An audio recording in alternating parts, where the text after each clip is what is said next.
Trump to visit hurricane-ravaged Florida.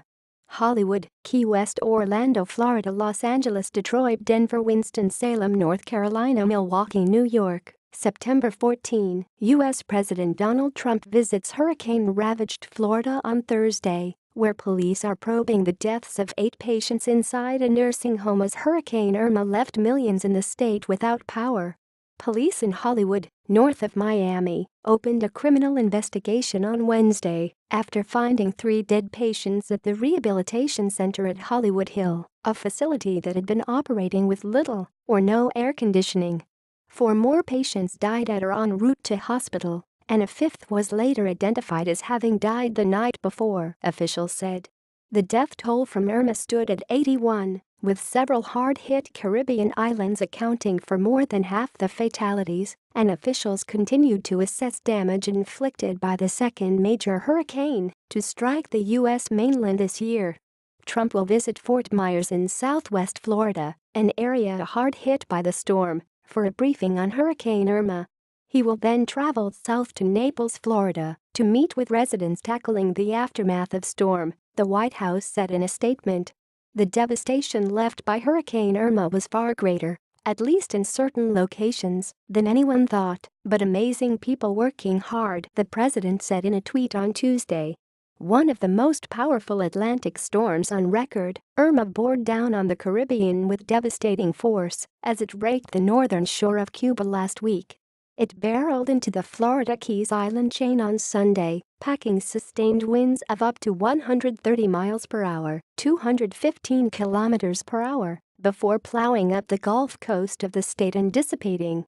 In addition to severe flooding across Florida and extensive property damage in the Keys, residents faced widespread power outages that initially plunged more than half the state into darkness.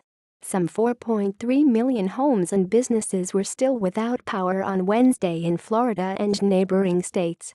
About 150 of Florida's nearly 700 nursing facilities were without electricity as of Wednesday morning, according to the Florida Healthcare Association, which represents most of them.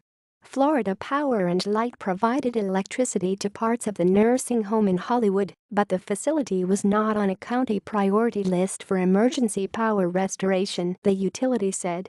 Total insured losses from the storm are expected to run about $25 billion, including $18 billion in the United States and $7 billion in the Caribbean, catastrophe modeler Karen Clark and Company estimated on Wednesday.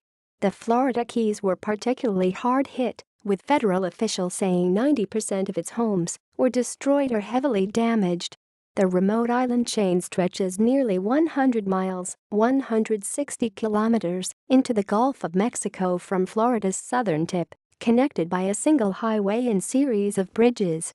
On Key West, at the end of the archipelago, hundreds of residents who had refused evacuation orders lined up on Wednesday outside the island's Salvation Army outpost for water and military-style rations, after enduring days of intense heat with little water, power, or contact with the outside world. The stench of dead fish and decaying seaweed permeated the air. Irma wreaked utter devastation on several of the northern Leeward Islands of the Caribbean, where at least 43 people died. Irma hit Florida about 2 weeks after Hurricane Harvey plowed into Houston, killing about 60 and causing some $180 billion in damage, mostly from flooding.